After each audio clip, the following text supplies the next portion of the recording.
Hello everyone, and welcome to my story. The story is called Thinking Again. Isha grew up in a South London estate. She was the eldest sibling living with her mum in a tough neighbourhood. Some would call it deprived. At night, there would be a group of boys with hoodies on and bikes hanging around, sometimes talking loudly, sometimes chatting up girls who walked past. This was an area that had a lot of police attention. The schools were at the other end of the estate and over the main road. Isha's brother Ali wanted to be a chef in a restaurant on the high street when he graduates from school, which would be in a year. Being aware of their mum's struggles with money, Isha and her younger brother did what they could to help pay the bills. Sometimes they even competed against each other. One day, an offer was presented to Ali. It was a short-term fix. It was an opportunity that could have consequences for Ali being a chef or him going down an entirely different career path. What Ali would choose to do in the short term would have long-term consequences for Isha and his mum. Ali was a very smart and kind boy, but he was also a daydreamer. He always worked hard in school and got A's. He suffered from mental health issues growing up from the trauma that his father caused by being physically abusive towards his mother. Isha feared for Ali's future and safety as he was hanging out with a group of boys. Ali would talk so highly about how cool they were, he wanted to fit in and just feel wanted. Isha was not happy about this and would tell her brother to stay away from those boys, but Ali had other plans. One day, a boy came knocking at the door asking for Ali. Isha opened the door and Ali came running down the stairs. The boy was from a group that Ali hung around with. The boy whispered into Ali's ear, "We've got a job for you, and it's big money." Isha overheard and gave the boy a stern look and walked away. Ali seemed very intrigued by the offer. He took up the offer without thinking about the consequences of what the job actually entailed. Ali wanted to show off to Isha and make the money to help his mum. Ali did not want to disappoint the boys as he saw them as his friends.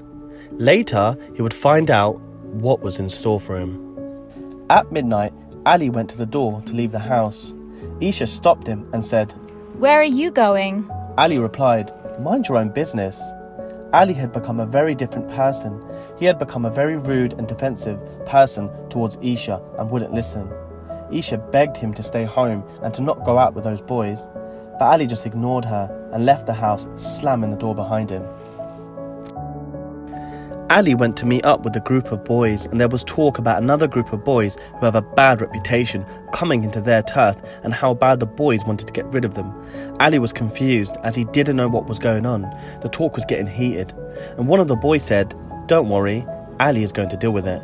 Won't you, Ali?" Ali just stood there shocked and scared as he felt he was being pushed into something that he didn't agree with. The boys egged him on and chanted out his name. Ali felt pressured and didn't want to say no as he feared the group's reaction. One of the boys walked up to Ali and confronted him and said, "You're not bailing out on us, are you?" Ali shook his head and said, "No." Inside, Ali was frightened by the decision he just made. The boy put a knife in Ali's hand and said, "Get the job done and don't come back until the job is finished." Ali walked off with one of his friends. His palms were all sweaty. Ali kept thinking to turn back, but he had money on his mind and his friend kept prompting him to get rid of him. Ali saw the boy in the distance and his friend ran up to the boy. He pushed him and swore at him. Ali's friend said, "Go on, get him. Teach him a lesson to not set foot on our turf." Ali walked towards the boy and he couldn't do it. Ali's friend grabbed Ali's hand with the knife in and stabbed the boy. Ali dropped the knife in fear at this point, and then reality hit him. He realised that the boys are not his friends and that they have been using him and manipulating him. The boy who was stabbed took a knife from his pocket, and as Ali stood there in shock, the boy stabbed him in his chest. Ali dropped onto the floor. His friends ran off and left him behind. These were the friends that Ali thought would protect him and give him security, but that was far from the truth. The hours went by. Isha went up to Ali's room to see if she could find anything that could explain Ali's abrupt behaviour. She found a box which was full of money with a handwritten note on it that said, "Mum." I opened the note and it wrote, "This is for you, Mum, for everything you went through. I love you." I dropped the note out of shock to think that he did all of this for a better life for our family. That same night, there was a knock at the door at 3 a.m. It was the police.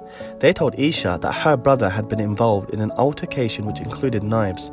Isha's heart dropped on hearing the news. Immediately, she felt so guilty and blamed herself. When Isha's mum came home, she told her the news and she was very distressed that Ali had found himself gripped into crime purely on who he associated himself with, which led him to make bad decisions. Ali woke up. It was just a nightmare. He was dazed and sweating. He realised that everything was just a dream. And later that day, he went past the same group of boys, and instead of engaging, he walked the other way. Knives are used frequently, and it's used as a weapon to protect and fight other people from different postcodes, as well as intimidation. Many of these young people want to leave these vicious cycles to avoid reoffending or even ending up dead. Everyone has a different meaning. Some people see them as the big bosses that control certain areas or are a family-run criminal group or even mafias who specialise in the trafficking of people, drugs and high-level organised crime. I have seen these young people being pressured and involved in them, and many of them come from broken households, insecurities, drug abuse, physical abuse, depression, trauma and so on. Other agencies need the support to protect communities affected to bring the violence under control. Youth violence is not a problem that can be solved just by enforcement, as there are many underlying problems and stories behind these young people involved. Only by encouraging every agency to join up and share information, resources and accountability can these problems be solved. The government has already set in motion a number of far-reaching reforms to address the entrenched educational and social failures that can drive problems like gang and youth violence. There are welfare reforms that can give young people better opportunities to access work and overcome barriers to employment. Education reforms can drive up pupil performance and increase in ending gang and youth violence. By bringing communities together like workshops, projects and events to raise awareness with what is going on in our community and for people within that community to be mindful and active in reporting any suspected teens from possibly getting involved or being actively involved in criminal offences. So the moral of the story is to consider the long-term consequences of your choices. Thank you for listening to our story.